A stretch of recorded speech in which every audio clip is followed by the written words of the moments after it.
জনগণের পালস আমরা বুঝি না তা না, আমরা জনগণের কাজ করি। কেউ কথা রাখেনি, 1990 সালে 3 জোটের দাবি প্রেক্ষিতে এরশাদ সাহেব যখন পদত্যাগ করেন, সেই 3 জোটের যে রূপরেখা ছিল, তারা যে দাবিগুলি করেছিলেন যে এরশাদ সাহেব পদত্যাগ করলে দেশের গণতন্ত্র আরো মজবুত হবে, নির্বাচন আরো নিরপেক্ষ হবে, সাংবিধানিক যে সংস্থাগুলি জোরদার হবে, লুটপাট হবে না, টাকা পাচার হবে না, দলীয়করণ হবে না, প্রশাসন নিরপেক্ষভাবে কাজ করবে, সেই কথাগুলি আজকে 34 বছর যাবৎ কেউ রাখে নাই, আসলে কেউ রাখে নাই।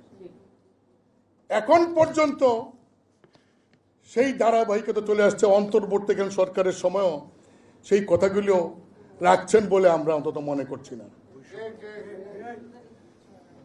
মানে চেয়ারম্যান কে ডাকলো কে না ডাকলো সেটা কি খুব বড় বিষয়? বড় বিষয় না।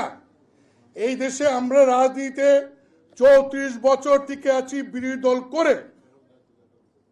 আমাদের হাজার হাজার লক্ষ লক্ষ কর্মী আছে দেশে। আমাদের একটা অতীত আছে গৌরবের। 9টি বছর এই দেশে আমরা সুশাসন দিয়েছিলাম, 9 বছর দেশে আমরা শাসন করেছিলাম। আমাদের অনেক অর্জন আমাদের। আমরা অনেক সংস্কার করেছিলাম। যে কথাগুলি এরশাদ সাহেব বলতেন সেই কথাগুলি আজকে দিনে বিভিন্ন রাজনৈতিক দাবি করে। এরশাদ সাহেব বলেছিলেন যে এই দেশে যদি নির্বাচন করতে হয় তাহলে একমাত্র নির্বাচন পদ্ধতি পরিবর্তন ছাড়া সম্ভব নয়। আজকে অনেকে এই কথাগুলি বলছেন। এরশাদ সাহেব বলেছিলেন যে প্রশাসনকে বিকেন্দ্রীকরণ করতে হবে, উপজেলা পদ্ধতি প্রবর্তন করেছিলেন। সেই উপজেলা পদ্ধতি এখন ঠিকই আছে। এরশাদ সাহেবের কারণেই বাংলাদেশের তার ওষুধ নীতির কারণেই 1983 সালে তিনি যে ওষুধ নীতি করেছিলেন সেই কারণে আজকে বাংলাদেশে ফার্মাসিউটিক্যাল ইন্ডাস্ট্রি অনেক এক্সপান্ড করেছে। 100-এর উপর দেশে আমরা ওষুধ রপ্তানি করি, সেইটার গোড়াতেই এরশাদ সাহেব। এরকম অনেক অর্জন, সময় অভাব বলতে পারবো না। এই জন্য যে আমরা আসলে এই মানে দিবসটাকে শুধু দিবস না, আমাদের আগামী দিনে আমরা কি করব, কি করতে চাই, সমসাময়িক রাজনৈতিক প্রেক্ষাপটে চেয়ারম্যান সাহেব কিছু নীতি নির্ধারণী কথা বলবেন। সেই জন্য আমি আর কথা বাড়াবো না। শুধু এটিকে বলবো যে জাতীয় পার্টির সময় যে সুশাসন ছিল, আজকে সেই 34 বছর সেই সুশাসন আর নাই। আমাদের দাবি ছিল এই দেশ থেকে যে দুর্নীতি হয়েছে, টাকা পাচার হয়েছে, সেইগুলি বিচার হোক। সেই বিচার আমরাও চাই।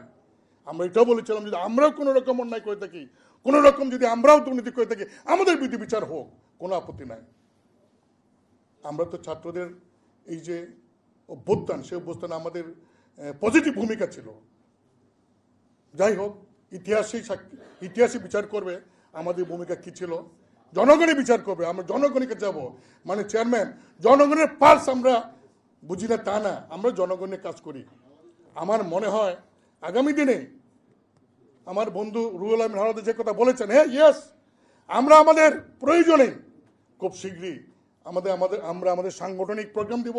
সারা দেশে আমাদের সংগঠনকে শক্তিশালী করে গড়ে তুলব এবং মানুষের কাছে আমরা রাজনীতি বর্তমান চাহিদা প্রেক্ষিতে তরুণ সমাজের যে চাহিদা এই অভ্যুত্থানের পর, সেই চাহিদার সাথে সামঞ্জস্য রেখে জনগণের বর্তমান যে মানসিক পরিস্থিতি, রাজনৈতিক পরিস্থিতি, সেই পরিস্থিতিকে সমন্বয় করে একটি আধুনিক সর্বসম্মত আমাদের দলের একটা রাজনৈতিক কর্মসূচি প্রণয়ন করে দিবেন। আমরা সেই কর্মসূচি নিয়ে মানুষের সামনে যাব।